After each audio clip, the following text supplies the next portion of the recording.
오늘 우리 주시는 말씀 구약성경과 신약성경에서 한 군데씩 말씀을 찾아봅니다.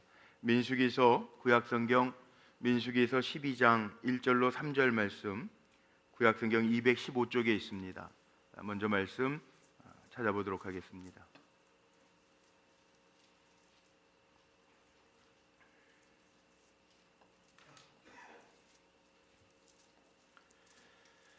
민수기서 12장 1절로 3절에 있는 말씀,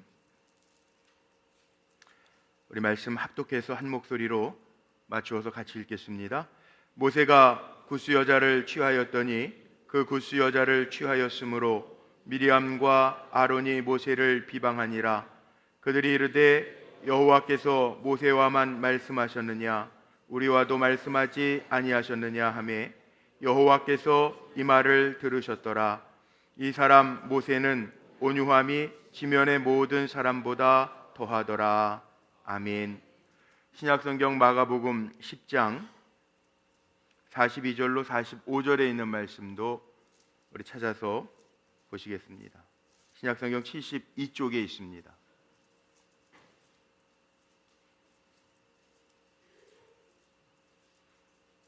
마가복음 10장 42절로 45절에 있는 말씀 교독합니다. 제가 먼저 42절 말씀 받들어 읽겠습니다.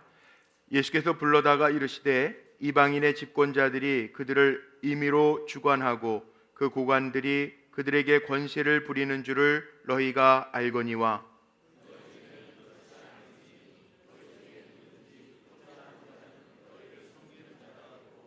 너희 중에 누구든지 으뜸이 되고자 하는 자는 모든 사람의 종이 되어야 하리라. 인자가 온 것은 섬김을 받으려 함이 아니라 도리어 섬기려 하고 자기 목숨을 많은 사람의 대속물로 주려 함이니라. 아멘. 주님의 오심을 기다리는 대강절 세 번째 주일입니다. 지난주 순종에 이어서 우리 주님이 이 세상에 오셔서 삶으로 보여주신 두 번째 삶의 라이프 스타일 겸손에 대해서 함께 은혜를 나누려고 합니다. 이 시간 주님을 기다리는 대강절기인데 우리에게 부어지는 겸손의 영이 가득하시기를 주님의 이름으로 축복합니다. 겸손의 덕목은 크리스천이 꼭 갖추어야 할 신앙의 모습이고 하나님이 기뻐하시고 은혜 주시는 이유이기도 합니다. 야고보서 4장 6절 말씀에 보면 하나님은 교만한 자를 물리치시고 겸손한 자에게 은혜를 주신다고 했는데도 불구하고 겸손하기는 정말 어려운 일 중에 하나입니다. 잠언 16장에 보면 이런 말씀도 있습니다. 하나님께서 미워하시는 것 7가지가 나오는데 그 말씀에 보면 여호와께서 미워하시는 것 곧 그의 마음에 싫어하시는 것이 67가지니 곧 교만한 눈과 이렇게 말씀이 시작합니다. 겸손에 반대되는 교만, 하나님이 가장 싫어하시는 거고 반대로 생각하면 하나님이 또 기뻐 받으시는 것 중에 하나가 겸손함임을 우리는 알 수 있습니다. 그럼에도 불구하고 겸손하기가 참 어렵습니다. 이런 일화가 있습니다. 미국 교회협의회에서 가장 겸손한 목사님으로 어느 목사님이 뽑혔답니다. 그래서 교회협의회에서 이렇게 그 목사님에게 미국에서 가장 겸손한 목사님이라고 메달을 하나 만들어서 달아드렸는데 돌아오는 주일에 그 미국에서 가장 겸손한 목사님이라고 뽑힌 목사님이 말씀을 전하기 위해서 나왔는데 그 수상한 메달을 목에다가 걸고 나와서 설교하다가 수상이 취소됐다라고 하는 이야기도 있습니다. 만들어낸 이야기일지도 모르겠는데 겸손하기가 그만큼 힘들다라고 하는 이야기입니다. 겸손에 대한 명언들도 참 많이 있습니다. 앤드류 머레이라고 하는 사람은 겸손에 대해서 이렇게 말했는데 자신이 겸손하다라고 생각하는 그 순간 그 사람은 이미 겸손을 잃어버린 것이다. 타이론 에드워즈라고 하는 사람은 겸손이란 미끄러운 수박씨와 같아서 잡았다라고 생각하는 순간에 다시 소나기를 빠져나간다. A.B. 브루스라고 하는 사람은 겸손은 숨기고 싶을 때 보이고 드러내 보이고 싶을 때에 안 보이는 것이다. J.C. 라일이라고 하는 사람은 진정한 회심의 확실한 표적은 겸손이라는 말을 했습니다. 어거스틴도 크리스찬의 덕목 중에 제1덕목은 겸손이요, 제2덕목도 겸손이요, 제3덕목도 겸손이라고 하는 말을 남겼죠. 겸손이라고 하는 것은 우리 믿는 사람들에게 가장 중요한 주제 가운데 하나임을 우리는 부인할 수가 없습니다.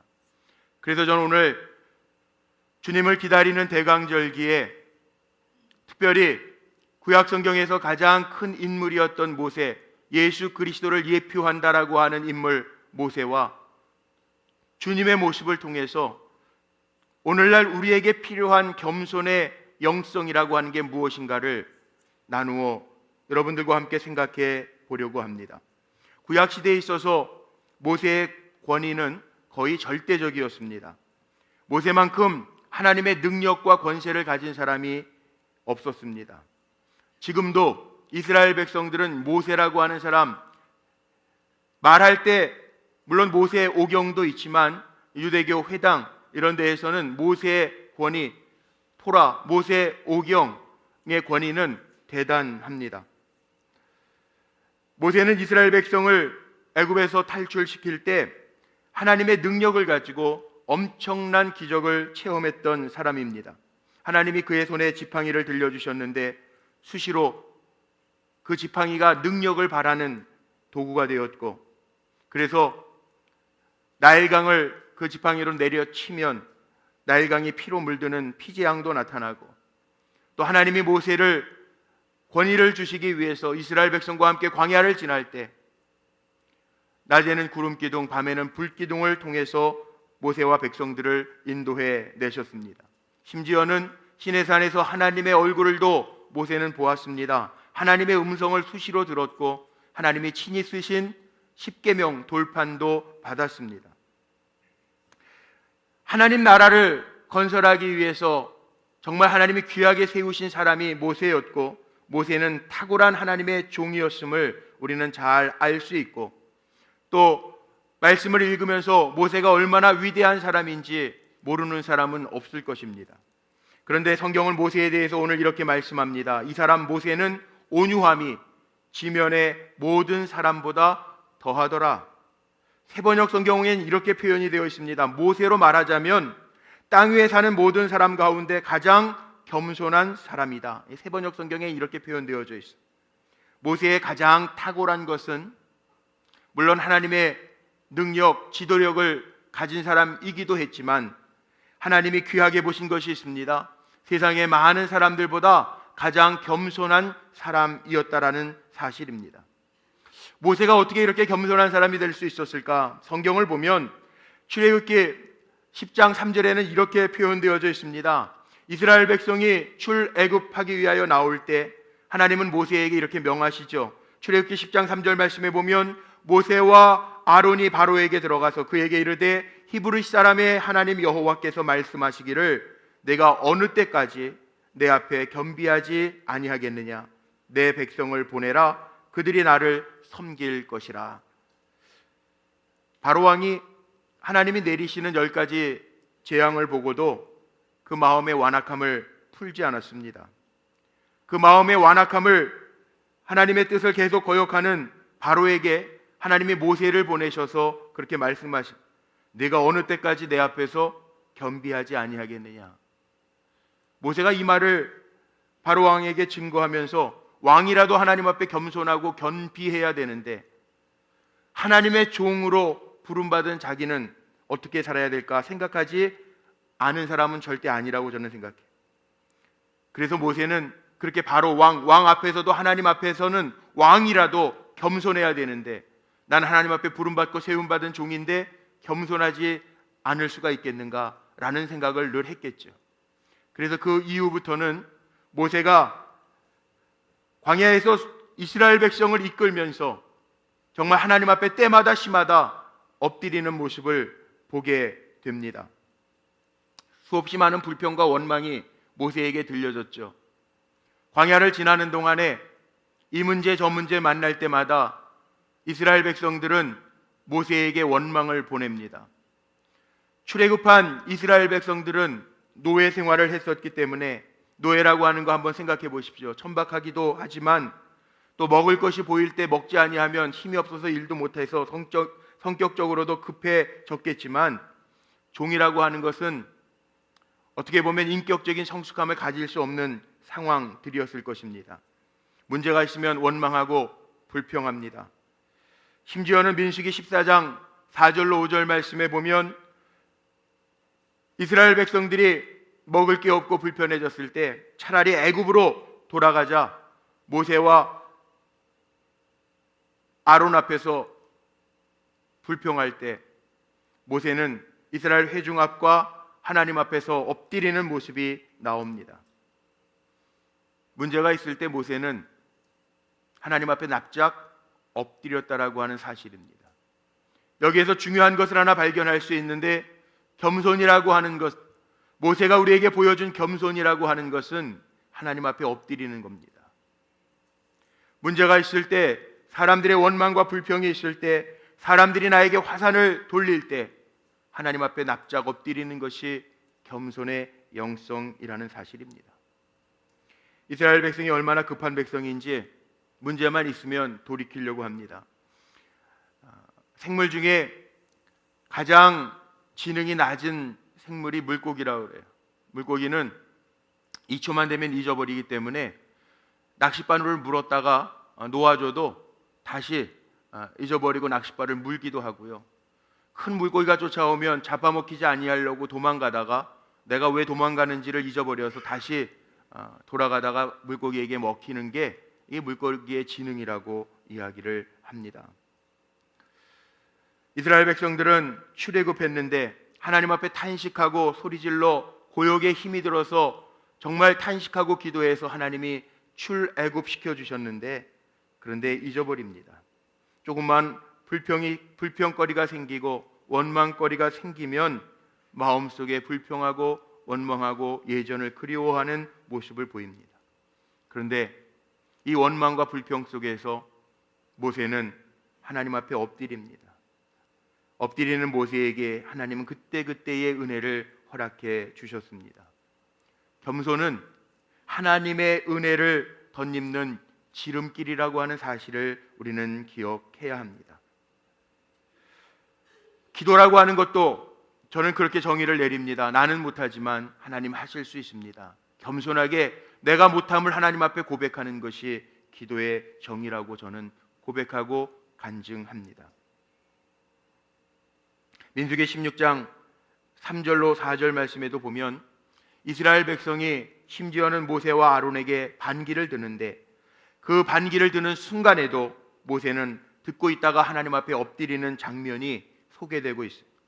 민수기 16장 3절로 4절 말씀에 보니까 이렇게 소개합니다. 그들이 모여서 모세와 아론을 거슬러 그들에게 이르되 너희가 분수에 지나도다. 회중이 각각 거룩하고 여호와께서도 그들 중에 계시거늘 너희가 어찌하여 여호와의 총회 위에 스스로 높이느냐. 모세가 듣고 엎드렸다가 이 말씀이 나와요. 반역이 일어날 때에도 모세는 여전히 태도의 변화가 없습니다. 하나님 앞에 엎드립니다. 모세의 겸손함은 하나님 앞에 엎드리는 데 있음을 저는 발견했어요. 이스라엘 백성의 지도자였지만, 최고의 권력을 가지고 이스라엘 백성을 이끌고 있지만, 사람들의 불평과 반역이 일어날 때에도 어김없이 하나님 앞에 엎드립니다. 혹시 내가 하나님 앞에 잘못 서서 그런 건 아닐까? 하나님의 음성에 귀 기울이며 엎드립니다. 겸손은 하나님 앞에 엎드리는 겁니다. 한 해를 살았는데 우리가 어떻게 살았는지 돌이켜보면서 또 한 해를 준비하면서 하나님 앞에 엎드릴 수 있는 겸손한 종들이 되시기를 바랍니다. 지난 한 주간 동안 우리나라를 시끌벅적하게 했던 사건이 있죠. 땅콩 회왕이라고 하는 대한항공의 높은 분의 문제 때문에 많이 시끄러웠습니다. 어떻게 보면 근본 문제는 겸손하지 못했기 때문이 아닌가라는 생각을 해봅니다. 하나님 앞에서도 사람 앞에서도 겸손한 사람이 인정받습니다. 물론 모세의 엎드림은 굴복을 뜻하는 것은 아닙니다. 이스라엘 백성의 반역 속에서 그들의 그릇된 행동의 원인이 혹시 나에게 있지 아니하는가 돌이켜보고 하나님 앞에 엎드려서 하나님의 명하시는 음성에 순종하겠다라고 하는 낮아짐을 우리는 볼 수 있습니다. 하나님의 사람은 하나님의 말씀에 귀 기울이는 사람입니다. 발람 선지자의 이야기도 우리가 잘 알지 않습니까? 하나님은 나귀를 통해서도 막으시고 역사하실 수 있다라는, 자기 의에 빠지지 아니하고 하나님의 말씀에 귀 기울이며 겸손해질 수 있는 사람이라면 하나님은 그 사람을 사용하십니다. 저는 말씀을 준비하면서 저에게도 들려지는 음성으로 듣습니다. 참된 겸손은 하나님 앞에 무릎 꿇고 엎드리는 거라면 하나님 앞에 무릎 꿇고 엎드려 기도하면서 주님의 명하심에, 주님의 이끄심에 순종하려고 합니다. 모세가 있었던 자리는 늘 한결같습니다. 겸손의 자리였습니다. 은혜와 긍휼을 구했습니다. 마지막 순간까지. 어떻게 보면 모세는 민족의 지도자였고 하나님의 명령을 따라 광야 생활을 했기 때문에 하나님께서 허락하시는 가나안 땅, 가장 먼저 누릴 자격이 있는 사람인 것 같은데, 가나안 땅을 바라보며 하나님의 말씀대로 느보산에서 마지막 숨을 거두죠. 끝까지 하나님의 섭리와 뜻에 순종했던, 겸손했던 모세의 모습을 보게 됩니다.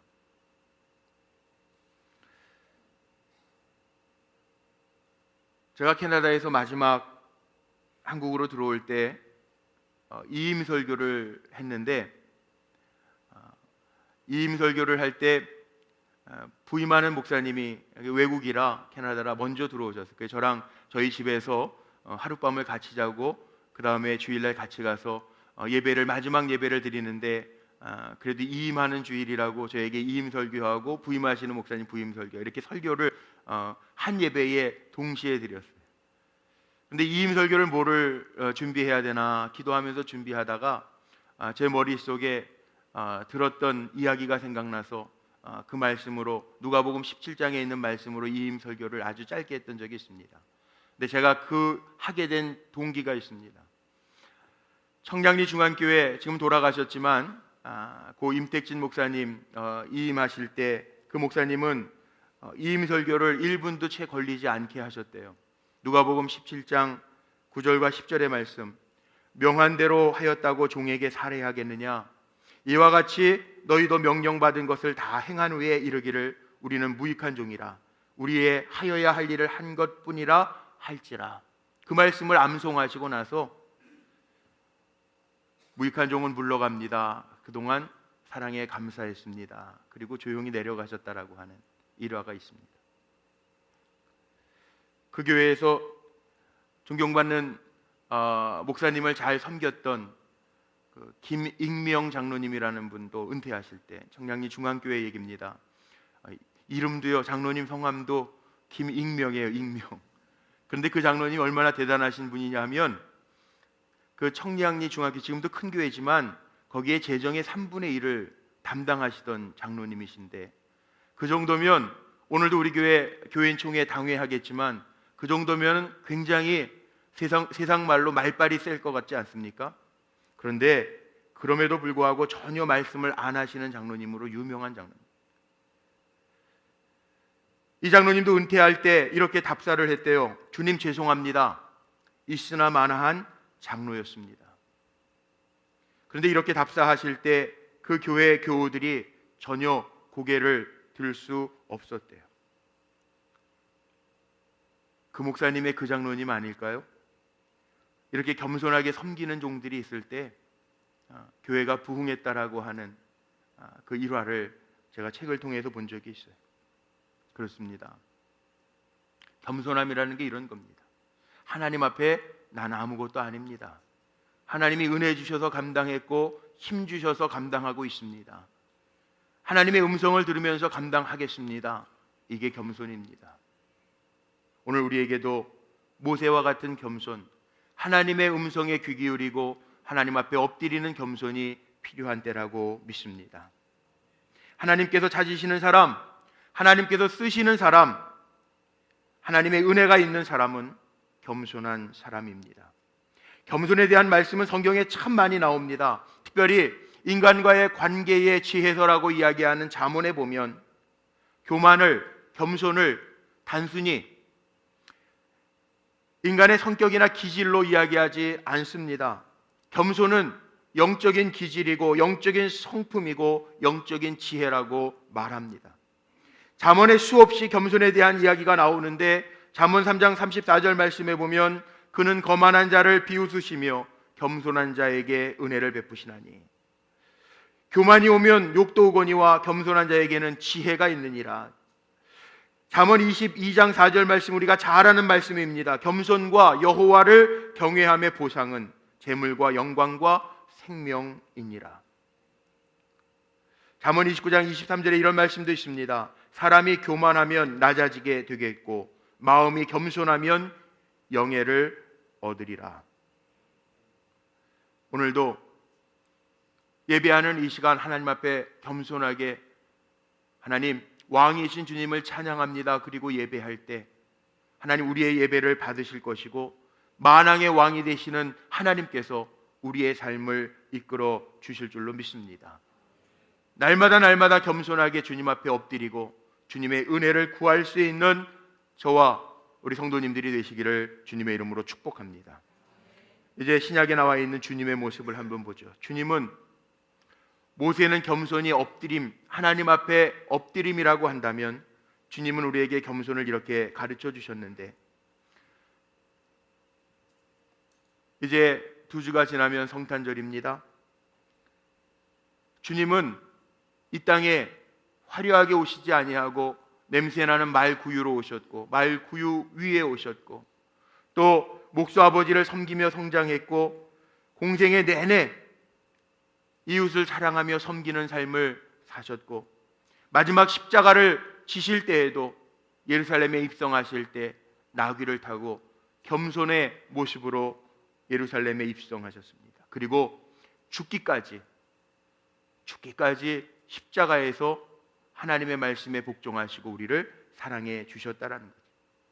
지난주에 읽었던 빌립보서 2장 5절로 11절 말씀, 그 말씀 제가 다시 한번 좀 읽어드리려고 하는데 이 말씀 너희 안에 이 마음을 품으라 곧 그리스도 예수의 마음이니 그는 근본 하나님의 본체시나 하나님과 동등됨을 취할 것으로 여기지 아니하시고 오히려 자기를 비워 종의 형체를 가지사 사람들과 같이 되셨고 사람의 모양으로 나타나사 자기를 낮추시고 죽기까지 복종하셨으니 곧 십자가에 죽으심이라. 이러므로 하나님이 그를 지극히 높여 모든 이름 위에 뛰어난 이름을 주사 하늘에 있는 자들과 땅에 있는 자들과 땅 아래에 있는 자들로 모든 무릎을 예수의 이름에 꿇게 하시고 모든 입으로 예수 그리스도를 주라 시인하여 하나님 아버지께 영광을 돌리게 하셨느니라. 초대교회 교부들은 이렇게 편지 속에서 주님을 소개하고 있는 이 바울의 예수에 대한 찬양을요 키노시스 크리스토들로시 겸손의 기독론이라고 하는 이야기를 합니다. 겸손의 기독론. 하나님과 동등되시지만 동등됨을 취하지 아니하시고 낮고 낮은 이 땅에 오셨다라는 거예요. 그런데 하나님은 그 이름을 가장 높이셨대요. 성경에 보면 그 역전의 법칙이 있습니다. 역전의 법칙. 나중된 자가 먼저 되는 법칙. 낮추면 높이시는 법칙이 있다. 이 겸손의 법칙이에요. 주님도 마찬가지라는 거죠. 하나님과 동등되시나 동등됨을 취하지 아니하시고 낮고 낮은 곳에 오신 주님, 이 주님의 겸손이.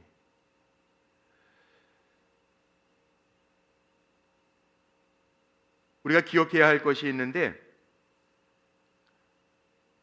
우리가 똑똑하기 때문에 우리가 힘이 많기 때문에 많이 가졌기 때문에 아니 우리의 믿음이 좋기 때문에 우리가 정통 교리를 가졌기 때문에 하나님이 우리를 쓰시는 것이 아니라 하나님의 쓰시는 방법은 하나님 앞에 우리를 낮추고 겸손해질 때 하나님 우리에게 은혜를 베푸시고 약하지만 부족하지만 하나님의 영광의 도구로 우리를 사용하시는 하나님의 법칙이 있음을 우리는 기억해야 됩니다. 우리 안에 교만의 마음이 늘 있습니다. 이걸 원죄라고 우리는 이야기하죠. 대개의 경우 사람이 힘을 가지면 남을 조종하고 싶어하고 자기를 드러내고 싶어하는 욕구가 누구에게나 있습니다. 그러나 힘이 있을 때 조심해야 됩니다. 좋은 집안, 명문 학교를 나오고 너무 오래 신앙생활했다고, 아니 나는 도덕적으로 흠이 없다고, 나는 열심히 있다고 자랑할 것이 아니라 더 겸손하게 하나님 나에게 왜 더 많이 갖게 하셨는가, 더 좋은 위치에 세우셨는가를 생각할 줄 아는 사람이 겸손한 사람이라고 하는 사실입니다.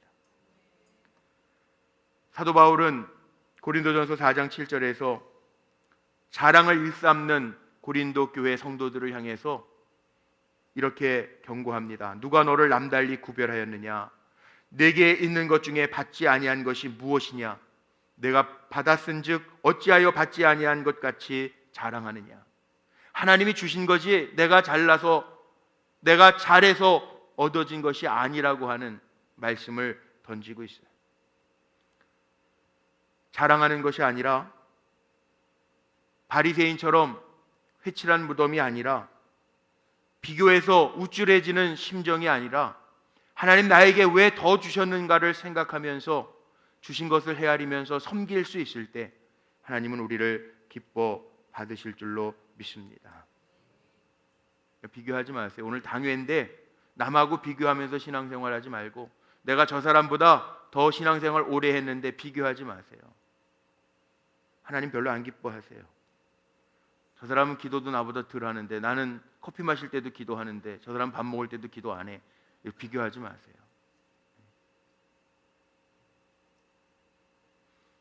나의 나된 것은 사도 바울의 고백처럼 하나님의 은혜라고 고백할 수 있는 겸손함이 우리 안에 차고 넘쳐야 될 줄로 믿습니다. 우리가 겸손해야 할 이유는 사람과 비교해서 내가 더 낫기 때문에, 내가 더 잘하기 때문에가 아니고, 비교하면서 얻어지는 게 아니고 더 중요한 게 있어요. 겸손할 때, 하나님 앞에 낮아질 때, 야고보서 4장 6절 제가 서두에 말씀드렸던 것처럼 하나님이 좋아하시고 은혜 주시는 통로가 그거라는, 겸손이라는 거. 교만한 자를 물리치시고 겸손한 자에게 하나님은 은혜를 주신다고 말씀하셨기 때문에 그렇습니다. 예수님의 겸손은, 모세의 겸손이 하나님 앞에 엎드림이라면 예수님의 겸손은 섬김입니다. 오늘 예수님은 이렇게 말씀하십니다. 누구든지 높아지려고 하거든 먼저 낮아지라고 이야기하십니다. 사실 어떻게 보면 예수님이 길을 가실 때 제자들이 주님의 나라 임하시면 하나는 좌편에 우편에, 그 이야기도 마가복음 9장에 나오는데 예수님 권력을 오해한 것이기는 하지만 이게 세상의 문화 아닙니까? 힘을 가지려고 하는 게 당연한 거고 문화겠죠. 그런데 예수님은 달리 말씀하시는 거예요. 오늘 마가복음 10장 42절로 45절 읽은 말씀에 보니까 너희들은 그렇지 아니하니 너희 중에 누구든지 크고자 하는 자는 너희를 섬기는 자가 되고 너희 중에 누구든지 으뜸이 되고자 하는 자는 모든 사람의 종이 되어야 하리라. 종이 되라는 거예요. 낮아져서 섬기라고 말씀하십니다. 주님이 심지어 이 낮아짐의 퍼포먼스, 제자 발을 씻겨주시잖아요. 제자가 스승을 섬기는 게 당연한 거 아닙니까? 그런데 그 당시에 제자들도 스승의 발까지는 안 씻겼대요. 왜? 그건 진짜 종이 하는 거니까. 세상 말로 얘기하면 허접한 일이니까, 종들이 하는 거니까. 그런데 스승이신 예수님이 친히 제자들의 발을 씻겨주시면서 너희도 이와 같이 서로 섬기고 사랑하라고 말씀하셨어요. 종이 되어서. 광고하는 시간에 우리 교회 뿌리반 새가족 교육 광고를 했는데, 새가족 뿌리반 교육 영성 수련회를 가면 꼭 빠지지 아니하고 하는 행사가 하나 있습니다. 세족식을 합니다. 근데 제가 세족식을 집례하고 지켜보면서 느끼는 것이 하나 있습니다. 이 섬김 속에는요, 감격이 있더라는 거예요. 다 경험해 보셨잖아요. 세족식을 하는데 발을 씻김 받으면서 새가족들의 눈에서 눈물과 감격의 고백이 나와요. 진짜 종의 일이기 때문에 그래요. 예수님이 이렇게 말씀하셨습니다. 새 계명을 너희에게 주노니 서로 사랑하라. 내가 너희를 사랑한 것 같이 너희도 서로 사랑하라. 너희가 서로 사랑하면 이로써 모든 사람이 너희가 내 제자인 줄 알리라. 낮아짐의 겸손은 예수님은 섬김이라고 말씀하십니다. 예수님의 겸손은 인간관계 속에서 섬김이고 사랑입니다. 오늘 말씀 정리하면서 마치려고 하는데, 겸손이라고 하는 건 꾸밀 수 있는 게 아니더라고요. 한 번은 꾸밀 수 있어요. 그런데 우리의 삶 속에 꾸밀 수 없는 것이 겸손이에요. 마태복음 11장에 보면 예수님 자신의 마음이 온유고 겸손이라 내게서 배우라고 주님 말씀하셨는데, 주님의 겸손은 신학적인 용어로는 여러 가지로 쓸 수 있겠죠. 성육신, 인카네이션이라고 하는 성육신, 이 땅에 육신의 몸을 입고 하나님이시지만 육신의 몸을 입고 오신 성육신의 사건, 낮아진 사건, 그렇게도 표현할 수 있을 거예요. 그런데 맞습니다. 주님은 낮아지셔서 우리에게 오셨습니다. 우리도 주님의 그 낮아지심을 본받고 섬기고 사랑할 그 겸손의 영성이 우리 안에도, 주님을 따르고 있는 우리 안에도 있어야 할 줄로 믿습니다. 우리가 본받아야 할 주님의 라이프 스타일, 겸손이라고 하는 거 기억하시면서 주님 닮은 겸손의 영성으로 주님 오심을 기대하고 기다리는 믿음의 성도들이 되시기를 주님의 이름으로 축복합니다.